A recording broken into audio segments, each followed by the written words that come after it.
दोनों पार्टियां एज पे नज़र आती हैं, ज़्यादातर जो उधर बीजेपी को दे देते हैं एग्जिट पोल्स में। फिर हमारे पास एग्जाम्पल जो आपने पिछली बार कहा कि मैंने सुना नहीं, वो एग्जाम्पल फिर हम कोट करने लग जाते हैं कि भैया वो छत्तीसगढ़ का भी, महाराष्ट्र में तो कितने एग्जिट पोल्स ने सरकार बनवा दी थी, शिवसेना उद्धव ठाकरे वाली और एनसीपी की, महागाड़ी की। लेकिन हुआ क्या, वो भी हमने देखा। हरियाणा में कैसे पलटा वो भी हमने देखा है। देखिए, एग्जिट पोल जो है और ओपिनियन पोल एक दिशा बताता है हम लोगों को। वो एग्जैक्ट पोल नहीं बताता। अगर वो सीटें बता देगा तो उसका इसका मतलब इलेक्शन कमीशन से उसका कोई साठगांठ है क्या कि वो एग्जैक्ट नंबर ऑफ सीट्स बता देगा। वो एग्जैक्ट एक दिशा बताता है कि क्या है। और भारत में जो है प्रॉब्लम ये है कि हम लोग का सोसाइटी हेट्रोजेनस है, होमोजेनस सोसाइटी नहीं है कि सैंपल उठाएंगे और हम एग्जैक्ट बता देंगे। एक दिशा बताते हैं हम। और दो तरीके का आमतौर पे जितनी भी प्रतिष्ठित एजेंसियां हैं वो दो तरीके का सर्वे करती हैं, क्वालिटेटिव सर्वे करती हैं, क्वांटिटेटिव सर्वे करती हैं। और उसमें कितनी प्रामाणिकता है, कितनी ईमानदारी से किया गया है। दूसरा, वो रिप्रेजेंटेटिव सैंपल में जो हम लोगों का जो कास्ट डायनेमिक्स है वो बड़ा कॉम्प्लेक्स है। हम लोग का जो सोशल डायनेमिक्स है इंडियन कॉन्टेक्स्ट में वो बहुत ही कॉम्प्लेक्स है। तो ये बहुत ही कॉम्प्लेक्स एक्सरसाइज है। मैं किसी का क्रिटिसाइज नहीं कर रहा हूँ जो एग्जिट पोल ओपिनियन पोल करते हैं, जो एजेंसियां या पॉलिटिकल कंसल्टेंसी देती हैं। वो लोग बड़े ही कॉम्प्लेक्स एक्सरसाइज करते हैं और उसके बाद तब वो जाके इन सब कार्यों को करते हैं। तो ये बहुत आसानी से नहीं कहा जा सकता। मैं उनका सम्मान करता हूं कि वो लोग इस तरह से करते हैं, लेकिन मेरा सवाल ये होता है वो एग्जैक्ट बताएं कि उन्होंने कितना सैंपल लिया है और क्या वोट शेयर है।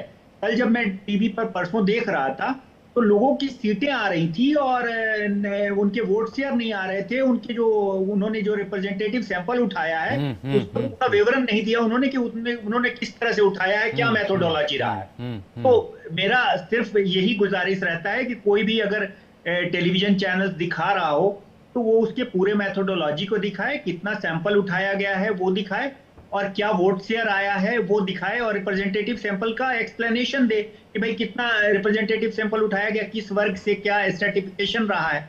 ये बस था। ये मैं किसी को भी असम्मान के दृष्टिकोण से नहीं देख रहा हूं कि वो लोग कर रहे हैं। उसमें से कुछ लोग बहुत सही हुए हैं। अब एक्सिस माई इंडिया जो है वो उसका बैंग ऑन टारगेट हुआ है कई बार, और एग्जैक्ट वो नहीं बताया है। थोड़ा बहुत अंतर रहा है। जैसे पिछले ही विधानसभा की बात करें अगर महाराष्ट्र की, तो महाराष्ट्र में उन्होंने बताया था कि भाई 200 सीटें आएंगी, लेकिन एनडीए को जो है वो महायुति को 235 सीटें आई। लेकिन एक दिशा तो उसने बता दिया था कि इस ओर जा रहा है। तो मेरा ये कहना है कि एक दिशा बताते हैं, एंटी इनकम्बेंसी है। अब दूसरा सवाल रहा कि दिल्ली के संदर्भ में कि दिल्ली में क्या होगा।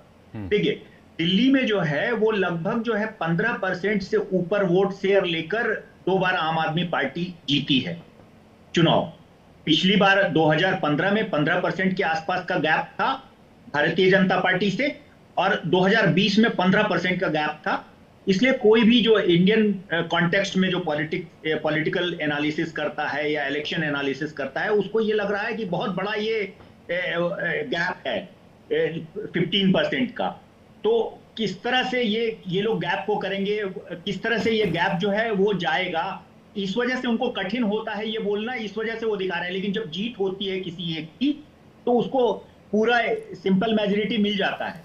जैसे अगर 70 सीटें हैं तो 36 सीटें अगर एक पार्टी को मिलना है तो मैंडेट हमेशा से मेरा अपना मानना है कि एक पॉलिटिकल पार्टी को मिलता ही मिलता है, चाहे वो बीजेपी को मिले या आम आदमी पार्टी को मिले। चांसेस ज्यादा भारतीय जनता पार्टी के हैं अभी। लेकिन जो निचले तबके का वोट है, या आप खुद जाके देखें या जितने भी आपके जो रिपोर्टर्स हैं उनसे भी बात करें, या जितने भी पॉलिटिकल एनालिस्ट से बात करें, हर कोई बताएगा कि निचले तबके के वोट हैं वो अभी भी आम आदमी पार्टी के साथ है। लेकिन जो अपर मिडिल क्लास और मिडिल क्लास है उसका एक कंसोलिडेशन हुआ है भारतीय जनता पार्टी के पक्ष में, जो फ्लोएट करता था जो vote apart from the core voter of Bharatiya Janata party. वो फ्लोटिंग वोट जो है वो शिफ्ट हुआ है भारतीय जनता पार्टी के। अब वो कितना शिफ्ट हुआ है एग्जैक्ट फिगर जो है वो कल पता चलेगा, जो कितनी सीटें आती हैं भारतीय जनता पार्टी को। अगर वो कम शिफ्ट हुआ होगा तो हो सकता है बच जाए भारत आम आदमी पार्टी, और नहीं अगर वो उसका शिफ्ट अगर बहुत बड़ा हुआ होगा तो वो जो है वो लैंडस्लाइड देगा भारतीय जनता पार्टी को। मेरा कहना ये है। अच्छा, एक एक लाइन कांग्रेस के लिए और फिर मैं आ रहा हूँ आपके पास मैम और रवि। कांग्रेस? जी, कांग्रेस पहले से जैसे 4% वोट आया था उसका, उसने अच्छे कैंडिडेट उतारे हैं, तो कांग्रेस को थोड़ा बहुत वोट शेयर उसका बढ़ेगा। जी। कांग्रेस का वो जहां जहां अच्छे कैंडिडेट्स हैं, जैसे खुद अभी एग्जिट पोल आ रहे थे तो बहुत सारे एजेंसियों ने ये दावा किया कि बादली की एक सीट है देवेंद्र यादव वाली, हाँ। वो सीट जो है कांग्रेस जीत सकती है, और कई एजेंसियों ने ये दावा किया है। तो हो सकता है कि 5-6, लगभग 15 ऐसी सीटें हैं जहां पर कांग्रेस मजबूती से लड़ रही है, अच्छी स्थिति में है, जो हर कोई जानकार, जो राजनीतिक जानकार है वो बता रहा है। तो वो ठीक। 15 सीटों पर वोट शेयर अगर बढ़ेगा, तो ओवरऑल वोट शेयर बढ़ेगा, तो वो 4% से तो ज्यादा वोट आएगा ही आएगा भारत, जो पिछली बार 4% आया था। हालांकि नगर निगम के चुनाव में कांग्रेस को जो है 10% के आसपास, 11% के आसपास वोट आया था। तो वो लगभग हमको लगता है कि कितना जाता है वो कल देखना होगा, लेकिन 4% से ज्यादा आएगा उसको। 7% आए, 8% आए, 9% आए, लेकिन वो 4 से ज्यादा करेगी, बढ़ेगी, वो आगे जाए। ठीक है।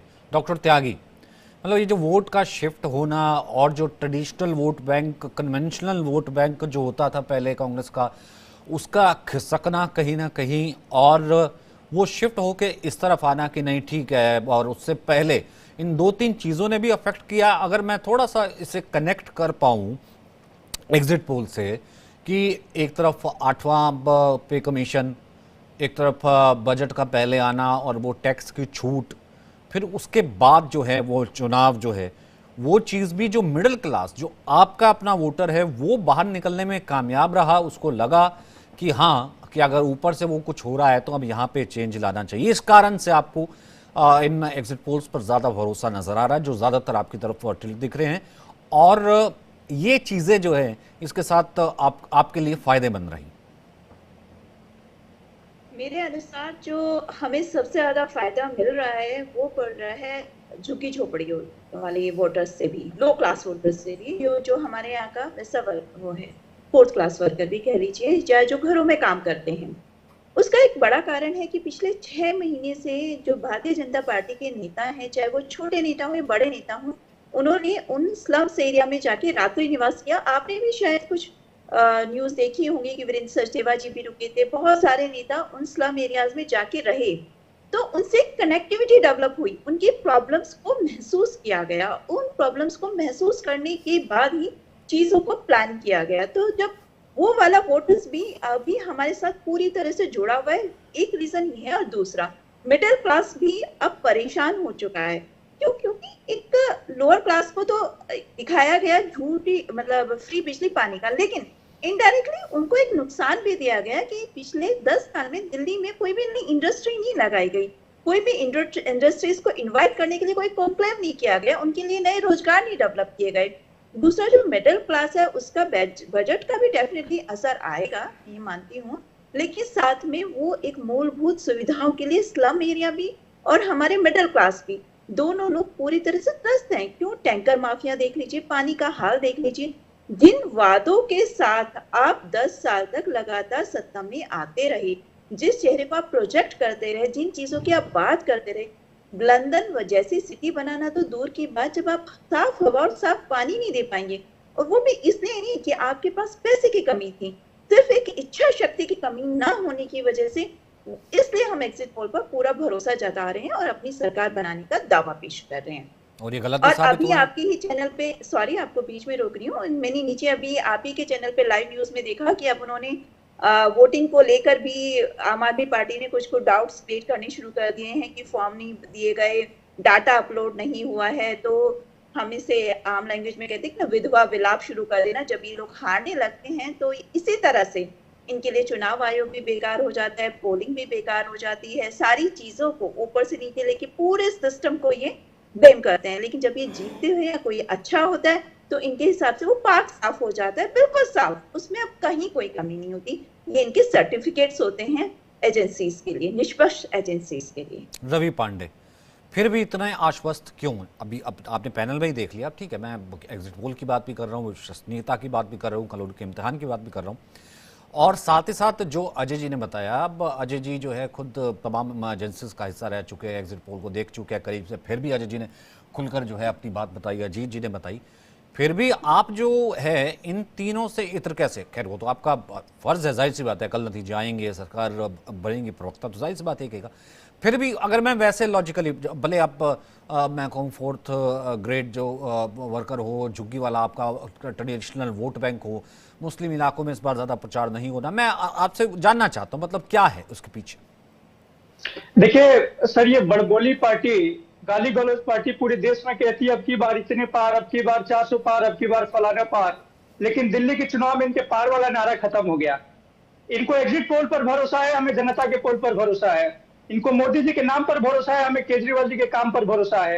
इनको ईडी पर भरोसा है, हमें ईमानदारी पर भरोसा है। और हमें पूर्ण तौर पर आश्वस्त है कि दिल्ली की जनता ईमानदारी पर और अरविंद केजरीवाल के काम की राजनीति पर मोहर लगाएगी, गाली गलौज पार्टी को जवाब देगी।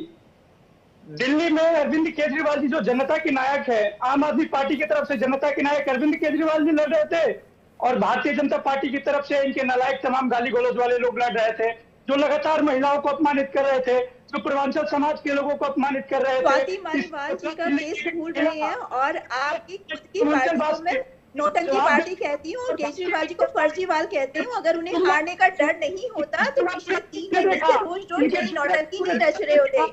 तो बोलने से पहले एक बार सोच लीजिए, अपनी गिरफ्तारी झांकिए, आपके यहाँ महिलाओं को क्या हाल हो रहा है वो भी राज्यसभा सांसद का, मुझे कहने की जरूरत नहीं है।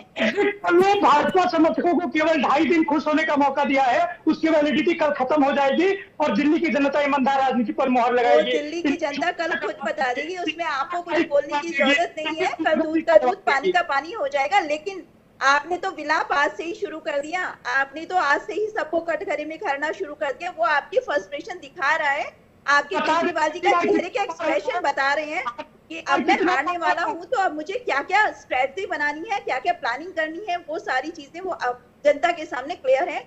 अब ये नौटंकी और नहीं चल सकती। दिल्ली की जनता इस नौटंकी से त्रस्त आ चुकी है, रोज रोज नई नौटंकी से। गुंडागर्दी का जवाब देगी, इनकी तानाशाही और इनके अहंकार का जवाब देगी। इसलिए इनको जनता के पोल पर भरोसा नहीं है, इनको एग्जिट पोल पर भरोसा है। लेकिन आम आदमी पार्टी को जनता के एग्जिट पोल पर भरोसा है, और कल भारतीय जनता पार्टी का झूठ का पर्दाफाश हो जाएगा। कल जनता और एग्जिट पोल आपके सामने क्लियर हो जाएगा। आप केजरीवाल जी से कहिए कि डरना छोड़ दें, रोज रोज नई नई बातें उठाना छोड़ दें। अब कल का दिन ही बाकी है, वैसा ना हो कि रात में भी वो 2-4 ट्वीट लिख दें या कल सुबह भी वो 2-4 ट्वीट लिख दें किसी और के अगेंस्ट।